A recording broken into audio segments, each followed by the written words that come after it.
ഏതൊരു bumper lottery 12 കോടി രൂപ, ക്രിസ്മസിന് 20 കോടി രൂപ. ഇത് ഒരു ലഹരി പിടിപ്പിക്കുന്ന പരിപാടിയാണ്. കേരള ഗവൺമെൻറ്റിന് പ്രധാനമുള്ള പരിപാടി 2 ലഹരി. ഒന്ന് ലോട്ടറി ലഹരി, ആളുകളെ ലഹരി പിടിപ്പിക്കുക, അവസാനം മദ്യം കൊടുത്ത് ലഹരി പിടിപ്പിക്കുക, ബീവറേജസ്. ഇത് രണ്ടും അതും ഗവൺമെൻറ് സ്പോൺസേഡാണെന്ന് മനസ്സിലാക്കണം. ഗവൺമെൻറ്റാണ് ഇത്തരം കാര്യങ്ങൾക്ക് എതിരായിട്ട് നിൽക്കേണ്ടത്. മനുഷ്യന്മാരെ ഈ കാളയുടെ കൊമ്പുമ്മ പുല്ല് വെച്ചിട്ട് കാളെ നടത്തിക്കുന്ന പോലെ എപ്പോൾ കിട്ടും വെച്ചിട്ട് ലോട്ടറി ഇടിപ്പിക്കുന്നത്. എന്നിട്ട് കോടിക്കണക്കിന് രൂപ ഖജനാവിലേക്ക് ആർക്ക് കിട്ടാൻ, പൈസ ആർക്ക് കിട്ടാൻ? അതും 12 കോടി രൂപ, 20 കോടി രൂപ. അയാളെ ദ്രോഹിക്കുകയല്ലേ, അയാളെ നശിപ്പിക്കുകയല്ലേ ചെയ്യുന്നു വാസ്തവത്തിൽ. അയാളെ ലഹരി പിടിപ്പിച്ച് അവസാനം ഈ പൈസ കൂടി കിട്ടി കഴിഞ്ഞാൽ അയാൾ പാതാളത്തിലോട്ട് പോകും. ആയതുകൊണ്ട് തന്നെ ഇത് രണ്ടും നിരോധിക്കണം. ഗവൺമെൻറ് തലത്തിൽ നടക്കുന്ന കള്ള് ബിസിനസ്സും വേണ്ടെന്ന് വെക്കണം, ഈ ലോട്ടറി ബിസിനസ്സും വേണ്ടെന്ന് വെക്കണം. വേണ്ടെന്ന് വെച്ചേ മതിയാകും. അതിന് ചില മര്യാദകൾ കൊണ്ടുവരണം. മാക്സിമം ഒരു 10 ലക്ഷം രൂപ. അതുകൊണ്ട് ഈ 12 കോടി രൂപയും 20 കോടി രൂപയ്ക്കും തെറ്റാണത് ചെയ്യുന്നത്, ക്രൈമാണത് ചെയ്യുന്നത്. ഗവൺമെൻറ് സ്പോൺസേഡ് ക്രൈമാണത്, നിരോധിക്കണം.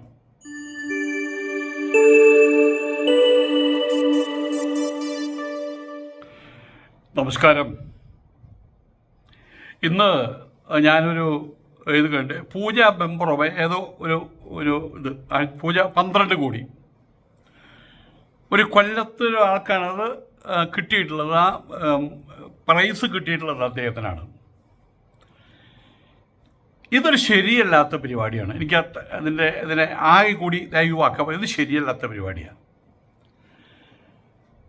12 കോടി ഒരാളുടെ തലയിൽ കൊണ്ട് അടിച്ചിട്ട് കഴിഞ്ഞാൽ സംഭവിക്കാൻ പോണത് അയാൾക്ക് ഒറ്റുപിടിക്കും, അത്രയേ ഉള്ളൂ. അയാൾക്ക് പിന്നെ ആ നാട്ടിൽ നിൽക്കാൻ പറ്റില്ല. ഇതിനു മുമ്പ് ഏതൊരാൾക്ക് കോടികൾ കിട്ടിയപ്പോൾ അയാൾ നാട് വിട്ടുപോയ ചരിത്രം വരെയുണ്ട്, ഒളിവിൽ പോയ ചരിത്രം വരെയുണ്ട്. ഞാൻ ഈ ലോട്ടറിയെക്കുറിച്ചുള്ള അത്ഭുതകരമായിട്ട് അന്ന് ലക്ഷമാണ് വലുത്, 1 ലക്ഷം. അത് ഞങ്ങളുടെ നാട്ടിൽ അയ്യന്തോള് മോഹനൻ എന്ന് പറഞ്ഞ ആൾക്കാർ കിട്ടിയത്, മോഹനൻ. അപ്പം എല്ലാവരും അതിശയത്തോടു കൂടി പറഞ്ഞു, അയ്യോ 1 ലക്ഷം രൂപ. ഉടനെ തന്നെ അദ്ദേഹത്തിൻ്റെ അമ്മയോട്, ചെറിയമ്മയോട്, അമ്മാവനോടൊക്കെ പറഞ്ഞ് ഇനി ജോലിക്കൊന്നും പോണ്ട, 1 ലക്ഷം കിട്ടിയിട്ടുണ്ടേ. കാരണം അന്ന് ഞാനീ പറയുന്നത് 55 വർഷങ്ങൾക്ക് മുമ്പാണ് പറയുന്നത്. അന്ന് ജോലിക്ക് മുമ്പ് ശമ്പളം 400 രൂപ 300 രൂപയാണ്. ഇയാൾക്ക് 1 ലക്ഷം രൂപ ഇയാൾക്ക് മറ്റേ ലോട്ടറി അടിച്ച സമയത്ത് അയാൾ പറഞ്ഞു നമുക്കിവിടെ ബിസിനസ് ആരംഭിക്കാം. എന്തിന് പറയുന്നു, അയാളുടെ മകളുടെ അയാളുടെ പെങ്ങളുടെ കല്യാണം വലിയ രൂപത്തിൽ നടത്തി കൊടുത്തു. 10,25,000 30,000 രൂപ. ഇന്ന് കേൾക്കുമ്പോൾ നിങ്ങൾ 30,000 രൂപ അത് വലിയ കല്യാണം. അതങ്ങനെയാണ്, മൈക്ക് സെറ്റൊക്കെ വെച്ചുള്ള കല്യാണമാണ്. അതിനെക്കുറിച്ച് എപ്പോഴും പറയും. ആദ്യത്തെ പാട്ട് ഇതാണ്, ആ വരം വരുന്ന സമയത്ത് അന്ന് മൈക്ക് സെറ്റൊക്കെ വെച്ചിരിക്കുക, അത് വലിയ കാര്യമാണ്. ചെറുത്താൻ കയറിയ വീട് പാട്ട് ഒക്കെ പറഞ്ഞ് ഇങ്ങനെ പറയും. അപ്പോൾ എന്തിനു പറയണു, അവസാനം അയാൾ അവിടെയുള്ള ഒരു അമ്പലത്തിൽ നടക്കിയത് ഇങ്ങനെ നിൽക്കുന്ന കാഴ്ചയാണ് പിന്നെ എല്ലാവരും കണ്ടത്, ഭ്രാന്തളകി. അവിടെ ഞങ്ങളുടെ നാട്ടിലാണ് സുബ്ബരൻ എന്ന് പറഞ്ഞൊരു പയ്യനുണ്ടായിരുന്നു. നിങ്ങൾ പലപ്പോഴും കേട്ടോ, നമ്മുടെ മെഗാസ്റ്റാർ മമ്മൂക്ക. അദ്ദേഹം തൃശ്ശൂർ വരുമ്പോഴും ഒക്കെ അവിടെ ഒരു പയ്യനുണ്ട്. അവൻ്റെ അമ്മയ്ക്ക് സ്ഥിരബുദ്ധിയില്ലാത്ത ഒരാളാണ്, പുറമ്പോക്കിലാണ് താമസിച്ചിരുന്നത്. മമ്മൂട്ടിയാണ് അവൻ്റെ ദൈവം. അവൻ്റെ വീടിൻ്റെ അകത്തും വീടിൻ്റെ പുറത്തും കൂരയാണ്. അവിടേക്കും അവൻ ഈ മമ്മൂട്ടിയുടെ ചിത്രയ്ക്കും ഒട്ടിച്ചു വയ്ക്കും.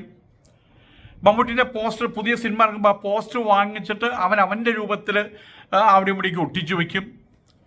ഒരു തരം നമ്മൾ അതിന് മമ്മൂട്ടി ഭ്രാന്ത് എന്ന് പറയാം. പക്ഷെ അവനെ ഒരു ദൈവമായിട്ട് ഇത് മമ്മൂട്ടിക്ക് അറിയാമായിരുന്നു. അങ്ങനെ ഒരിക്കലും അവനെ നേരിട്ട് വിളിച്ച് കണ്ടു പറഞ്ഞു, നീ സ്വസ്ഥമായിട്ട് എവിടെയെങ്കിലും താമസിക്കുകയും ഞാൻ നിനക്ക് ഒരു വീട് വാങ്ങിക്കാനുള്ള സാമ്പത്തികം. അപ്പോൾ മമ്മൂക്ക അങ്ങനെ ചെയ്തു കഴിഞ്ഞാൽ എനിക്ക് വലിയ മനസ്താപം ഉണ്ടാക്കും, എനിക്കത് വേണ്ട, ഞാൻ അങ്ങനെ ജീവിച്ചോളാം. 10 പൈസ വാങ്ങിച്ചില്ല. അവൻ മരിച്ച സമയത്ത് അവിടെയുള്ള കോർപ്പറേഷനിലുള്ള മേയറെ വിളിച്ചു പറഞ്ഞു, ആ കുട്ടി എനിക്കറിയാം, അയാൾ എന്താ ശവദാഹം കാര്യങ്ങളൊക്കെ നടത്തിയുള്ള അതിൻ്റെ പൈസ അയച്ചു തരുന്നത്. മമ്മൂട്ടി പറഞ്ഞിട്ടുള്ള കാര്യമാണ്. ഈ സുബ്രൻ പോലും മമ്മൂട്ടിയുടെ ഒരു സിനിമ എടുക്കാൻ വേണ്ടി ടിക്കറ്റ് എടുത്ത് ഒരു പണ്ടത്തെ ട്രങ്ക് പെട്ടി എന്നൊക്കെ പറയില്ലേ, അതിനകത്ത് നിറയെ ടിക്കറ്റ്. അപ്പോൾ രണ്ട് ഭ്രാന്തം ഉണ്ടായിരുന്നു. ഒന്ന് മമ്മൂട്ടി ഭ്രാന്ത്, പിന്നെ ഒന്ന് ലോട്ടറി ഭ്രാന്ത്. മരിച്ചു അവൻ, ചെറുപ്പത്തിലേ മരിച്ചു. മരിച്ചു. വളരെ കുറച്ച് ഇപ്പം 10-15 വർഷമായിട്ടും മരിച്ചു. ഇവിടെ നമ്മൾ കാര്യം മനസ്സിലാക്കേണ്ടത്, നമ്മൾ പ്രാർത്ഥിക്കുകയാണ്, ദേവിയോട് പ്രാർത്ഥിക്കുകയാണ്, അമ്മയെ മഹാമായെ രക്ഷിക്കണേ. ലക്ഷ്മിയാണല്ലോ ഇതെങ്കിലും തരുന്നത്. അപ്പം ചിലർക്ക് കൊടുക്കും, ചിലർക്ക് കൊടുക്കില്ല. അപ്പം ജ്യേഷ്ഠ ഭഗവതി അവരൊന്ന് ദിവസം ചോദിച്ചു, ഒരു ആൾ പോണ കണ്ടില്ലേ, നിങ്ങൾക്ക് അയാൾക്ക് കുറച്ച് സ്വർണം കൊടുത്താൽ എന്താ കുഴപ്പം? ചേച്ചി, അത് അയാൾക്ക് വിധിക്കാത്ത സാധനമാണത്. അങ്ങനെയൊന്നുമില്ല. ഉടനെ തന്നെ എന്ത് ചെയ്യും, ജ്യേഷ്ഠ ഭഗവതി അവിടെ ഇരിക്കുന്ന ഒരു 10 കിലോ സ്വർണ്ണം എടുത്തിട്ട് വിൽക്കാശാണ്. ആ സ്വർണം കൊണ്ടുള്ള കാശാണ്, അതെടുത്ത് ഇയാളുടെ തലയിലേക്ക് ഇട്ടു. അയാളുടെ തല പൊട്ടി, അയാൾ ചത്തുപോയി. പെട്ടെന്ന് തലയിൽ വന്ന് പൈസ ഇടിച്ച സമയത്ത് ആ കഥയുടെ അകത്ത് ഇതാണ് നമുക്ക് മനസ്സിലാക്കാനുള്ളത്. ഇത് പൈസ കിട്ടിയോണ്ട് കാര്യമില്ല, എന്ത് കാര്യമാണെങ്കിൽ പോലും. ഞാൻ നിങ്ങൾക്ക് ഒരു AK-47 തോക്ക് തരാം, നിങ്ങൾക്ക് കൈകാര്യം ചെയ്യാൻ പറ്റുമോ? കൈകാര്യം ചെയ്യാൻ ചിലപ്പോൾ തിരിച്ചു പിടിച്ച് വെടിവെക്കും, അവനവൻ ചാവും. അപ്പം ആയതുകൊണ്ട് തന്നെ ഏതൊരു കാര്യമാണെങ്കിലും അശ്വത്ഥാമാവ് ദ്രോണാചാര്യരുടെ മകനാ. യുദ്ധം വന്ന സമയത്ത് അശ്വത്ഥാമാവിന് ബ്രഹ്മാസ്ത്രം കൊടുത്തില്ല. കാരണം എന്താ? അയാളിപ്പോൾ ആദ്യം ചിലപ്പോൾ പറയാം, ഇത് എങ്ങനെയുണ്ട് അച്ഛൻ പരീക്ഷിക്കട്ടെ എന്ന് ചോദിച്ച് ഭസ്മാസുരന് വരം കൊടുത്ത പോലെയും സ്വന്തം മകന് കൊടുത്തില്ല. തന്നെ വധിക്കാൻ ഒരുമ്പിട്ട് നിൽക്കുന്ന അർജുനന് ബ്രഹ്മാസ്ത്രം കൊടുത്തു. അപ്പം ഇവിടെ ഒരു വസ്തുവിനല്ല പ്രാധാന്യം, ആ വസ്തു കയ്യിലുണ്ടായിട്ട് കാര്യമില്ല, അത് കൈകാര്യം ചെയ്യാനുള്ള ശേഷി വേറെ വേണം. ഞാൻ എപ്പോഴും പറയാറുള്ളൊരു കാര്യമുണ്ട്, എനിക്ക് നേരിട്ട് അറിയാവുന്ന ഒരാളാണല്ലോ നമ്മളുടെ യൂസഫ് അലി സാഹിബ്. അപ്പം അദ്ദേഹം, ഞാൻ ദുബായിൽ പോകുമ്പോൾ പറയാം, സ്വാമി ഒരു കാര്യം ചെയ്തല്ലോ, ആ മാളില്ലേ സ്വാമി എടുത്തോളാൻ പറയും. ഞാൻ എടുക്കുമെന്ന് നിങ്ങൾക്ക് തോന്നുന്നുണ്ടോ? എടുത്ത് എന്ത് സംഭവിക്കും? 41 ദിവസം വേണ്ട, 41 മണിക്കൂറാകുമ്പോഴേക്കും ആ കടയുടെ പണി തീരും. അതിൻ്റെ പേരിൽ ഞാൻ വല്ല ജയിലിലും പോകും. അപ്പം ഇതെല്ലാം തന്നെ എന്തൊരു കാര്യമാണെങ്കിലും, പണം അടക്കമുള്ള കാര്യമാണെങ്കിലും അത് കയ്യിൽ കിട്ടിയിട്ട് കാര്യമില്ല, കൈകാര്യം ചെയ്യാനുള്ള ശേഷി വേറെ വേണം. അങ്ങനെയുള്ള സമയത്താണ് വാസം. അതാണ് കുന്തിയുടെ ഒരു പ്രാർത്ഥനയുണ്ട്. കുന്തി ദേവി യുദ്ധമെല്ലാം കഴിഞ്ഞു, കൗരവരെല്ലാം അടങ്ങി ഒടുങ്ങി, രാജ്യം പരിപൂർണമായിട്ട് പാണ്ഡവന്മാരുടെ അധീനതയിലായി. അനേക വർഷം കാത്തു സൂക്ഷിച്ച പ്രതികാരം അത് തീർത്തു. ഇതെല്ലാം കഴിഞ്ഞ് കൃഷ്ണൻ ദ്വാരകയിലേക്ക് വരുമ്പോഴാണ്.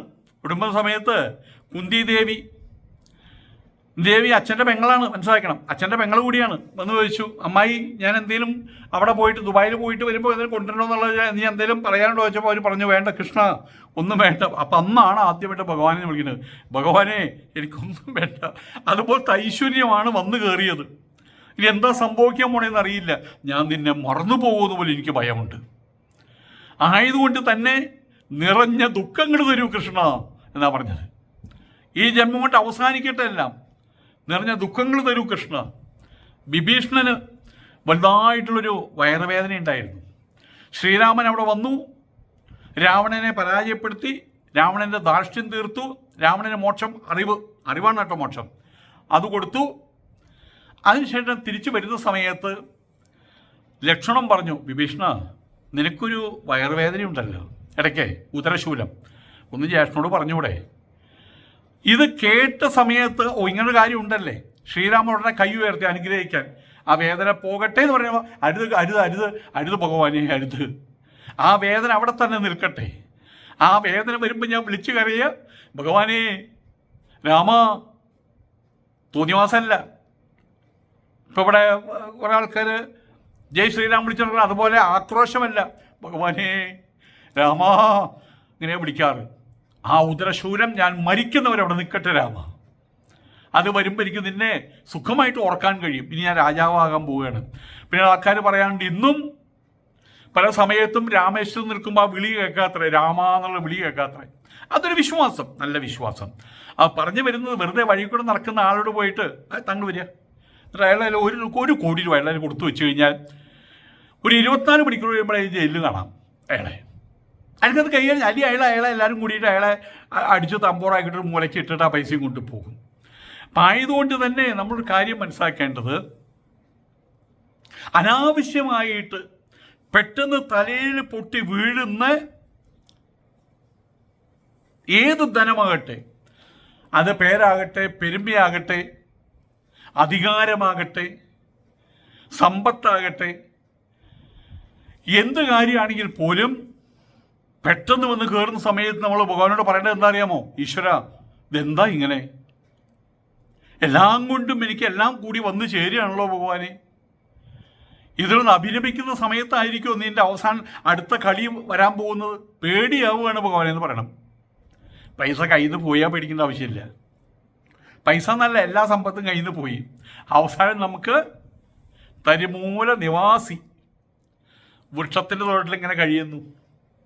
അപ്പം ആരെങ്കിലും കൊണ്ടുവന്ന് ഭിക്ഷുവിന് ഭിക്ഷ നൽകും.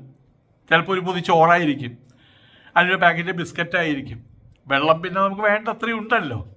ഒന്നും കിട്ടിയില്ലെങ്കിൽ താൻ കിടന്നുറങ്ങുന്ന ആ മരത്തിൻ്റെ അതിൻ്റെ ആ തളിരല പഠിച്ചു തിന്നെ. അത് മതി. അതായത് നമുക്ക് ജീവിക്കാം. അങ്ങനെയുള്ള ഋഷിമാരും പണ്ടുണ്ടായിരുന്നു. ഒരാളുടെ മുമ്പിൽ തലകുലിക്കാതെ. ആ വൃക്ഷത്തിൻ്റെ പേരൊക്കെ ഞാൻ മറന്നുപോയി. അദ്ദേഹത്തിൻ്റെ പേര് തന്നെ ആ പേരിൽ അദ്ദേഹത്തിന് അറിയാനുള്ള വേറെ പേരൊന്നും ഉണ്ടായിരുന്നില്ല. അപ്പം ആയതുകൊണ്ട് നമുക്കെന്തെങ്കിലും നഷ്ടപ്പെടുന്ന സമയത്ത് ഭഗവാനെ, ആ പ്രാരബ്ധം എന്നിൽ നിന്ന് തിരിച്ചെടുത്തുവല്ലോ, ഈ പ്രാരബ്ധം എന്നിൽ നിന്ന് തിരിച്ചെടുത്തുവല്ലോ, അങ്ങനെ സന്തോഷിക്കുന്ന ആളുമുണ്ട്. 50 വയസ്സ് തികഞ്ഞ സമയത്ത്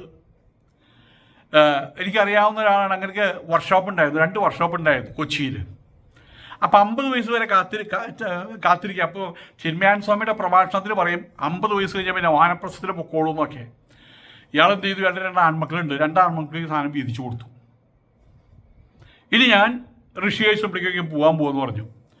അന്ന് ചിന്മയാനന്ദൻ അങ്ങനെ വിളിച്ചെന്താ അറിയോ? റാസ്കൽ, ഞാനിതൊക്കെ പറയുമെങ്കിൽ ഇതുപോലെ ഉണ്ട്, നീ പണ്ടാരടയ്ക്കോ? നീ എങ്ങനെ ജീവിക്കുക? അതെങ്ങനെ ജീവിക്കാതെ നീ അങ്ങനെ പറഞ്ഞത് സ്വാമിക്കായിട്ട് സുഖം. സ്വാമി പറയുന്നത് ശരിയാണ്, പക്ഷേ അതിൻ്റെ സുഖം സ്വാമി അനുഭവിച്ചല്ലോ. സ്വാമിക്ക് ഒന്നുമില്ല, എനിക്കെല്ലാം ഉണ്ടായിരുന്നു. അതുള്ള സമയത്ത് ഞാൻ എന്തനുഭവിച്ചുവോ അതിനൊരു ഭാരമുണ്ട്. സന്തോഷത്തിനൊരു ഭാരമുണ്ട്, ദുഃഖത്തിനും ഭാരമുണ്ട്, സന്തോഷത്തിനും ഒരു ഭാരമുണ്ട്. ഇപ്പം എനിക്ക് ദുഃഖത്തിൻ്റെ ഭാരമില്ല, സന്തോഷത്തിൻ്റെ ഭാരമില്ല. എൻ്റെ കയ്യിൽ ഒരു ചാവിയില്ല, ഒന്നുമില്ല, പൈസയുമില്ല, ഒന്നുമില്ല. മക്കൾ തരുമെന്ന് വിചാരിക്കുന്നു. ഭാര്യ അതിലപ്പുറമാണ്. ഭാര്യ പറഞ്ഞു, സ്വാമി പറയാറില്ലേ 50 കഴിഞ്ഞ വാനപ്രസ്ഥം? അതാണ് ഞങ്ങൾ സ്വീകരിച്ചത്. ഇനിയിപ്പോൾ എന്താ പരിപാടി? ഞങ്ങൾ ഇനി ഇന്ത്യ മുഴുവൻ കറങ്ങാൻ പോവുക. പറഞ്ഞു വരുന്നത്, ഒരു ഭാരവും ഒരാൾ ഈ തലയിൽ കയറ്റി വെക്കരുത്. ഇതിപ്പോൾ ഗവൺമെൻറ്റിന്, സർക്കാരിന് പൈസ കിട്ടാൻ നമ്മുടെ കേരള സർക്കാർ ചെയ്യുന്ന പരിപാടി, ഒന്ന് ലോട്ടറി, അതൊരു ലഹരിയാണ്. പിന്നൊന്ന് കള്ള് വിൽപ്പന, അത് വേറൊരു ലഹരിയാണ്. ഇനി ഒന്ന് മാത്രമേ ബാക്കിയുള്ളൂ, നമ്മളുടെ പശ്ചിമഘട്ട മലനിരകൾ, അത് ഗവൺമെൻറ്റിൻ്റെ ആണല്ലോ. അവിടെ വാഴക്കൃഷി കൂടി നടത്തുക. വാഴക്കൃഷി ഞാൻ മനസ്സിലായില്ലേ? ഈ സാധനം ഇങ്ങനെ വെച്ചിട്ടുള്ള അവിടെ വയ്ക്കുന്നത് മറ്റേ നടത്തുന്നുണ്ടല്ലോ. അതാണ് നാഷണലൈസ് ചെയ്യുക. സുഖഭയം കഞ്ചാവ്. അതിന് അതും ഉണ്ടാവും, ഗതികെടുന്ന സമയത്ത് അതും ഉണ്ടാകും. ഏതായാലും ഈ ലോട്ടറി കച്ചവടം, ലോട്ടറി പരിപാടി ആകാം, എല്ലാവരും നടത്തുന്നുണ്ടല്ലോ, ആകാം. പക്ഷേ മാക്സിമം ഒരു 50 ലക്ഷം രൂപ, അതന്നെ എത്ര വലിയ തുകയെന്ന് മനസ്സിലാക്കണം. 50 ലക്ഷമായിട്ട് വിഭജിച്ച് ഇത് 12 കോടി ഒരു വഴി കൂടെ പോകണം, ഒരുത്തൻ്റെ തലയിൽ കൊണ്ടിട്ട് ഞാൻ സ്ഥിതി എന്താ? അവനുള്ള കുഴി കുത്തല് ചെയ്യുന്നത്, അത് തലയിൽ തിരിച്ച് അവൻ കുഴിയിലേക്ക് അടുപോകും, പാതാളത്തിൽ പോകും അവൻ. ഇനിയിപ്പോൾ ക്രിസ്മസിന് വരാൻ പോകുന്ന എത്ര 20 കോടിയാണ് വരാൻ പോകുന്നത്. ഇത് കോടതി മുഖാന്തരം നിരോധിക്കേണ്ട കാര്യമാണ്. കോടതി മുഖാന്തരം നിരോധിക്കേണ്ട കാര്യമാണ്. അതായത് ഒരാളെ കൊല്ലുകയാണ് ചെയ്യുന്നത്, അയാളുടെ മനസ്സിനെ വികലപ്പെടുത്തുകയാണ് ചെയ്യുന്നത്. അയാളുടെ ഭാര്യയും അയാളുടെ മക്കളും പെട്ടെന്നൊരു സുപ്രഭാതത്തിൽ, അതായത് വർഷങ്ങളോളം ഇരുണ്ട ഗുഹയിലിരുന്ന ഒരാൾ, അല്ലെങ്കിൽ അയാൾക്കൊരു ശിക്ഷയായിരിക്കാം. ഇരുണ്ട ഗുഹയിൽ ഒരു സുപ്രഭാതത്തിൽ അയാളെ പുറത്തിറക്കി വിട്ട് അയാൾ കണ്ണു തുറക്കാൻ പറ്റില്ല. പിന്നെ പതുക്കെ വേണം കണ്ണു തുറക്കാൻ, പെട്ടെന്ന് കണ്ണു തുറക്കാൻ പറ്റില്ല. അതുപോലത്തെ ഒരു സുപ്രഭാതത്തിൽ സാധാരണക്കാരനായിട്ട് ജീവിച്ച് വാടക കൊടുക്കാൻ പോലും പൈസയില്ല, സ്വന്തം വീടില്ല, പെങ്ങളുണ്ട്, കല്യാണം കഴിച്ചു കൊടുക്കാൻ വകയില്ല, മക്കളുണ്ട്, പഠിപ്പിക്കാൻ എങ്ങനെയൊക്കെയോ തള്ളി ഉന്തി കാര്യങ്ങൾ നീക്കി കൊണ്ടുവന്ന സമയത്ത് 12 കോടി രൂപ. അയാൾക്ക് എന്തെങ്കിലും സുഖമുണ്ടാവും നിങ്ങൾ വിചാരിക്കുന്നുണ്ടോ? തലയ്ക്ക് വട്ടിളകിയില്ലെങ്കിൽ അത്ഭുതം എന്നല്ലേ കരുതേണ്ടതുള്ളൂ. ഏതായാലും ഈ ലോട്ടറി ലഹരി, എല്ലാ ലഹരി പോലെ തന്നെ ലോട്ടറി ലഹരി, ഇവിടെ ലക്ഷോപലക്ഷം ആൾക്കാർ ടിക്കറ്റ് എടുക്കും. ജന്മം മുഴുവൻ ടിക്കറ്റ് എടുത്ത് നടന്ന ആൾക്കാരുണ്ട്.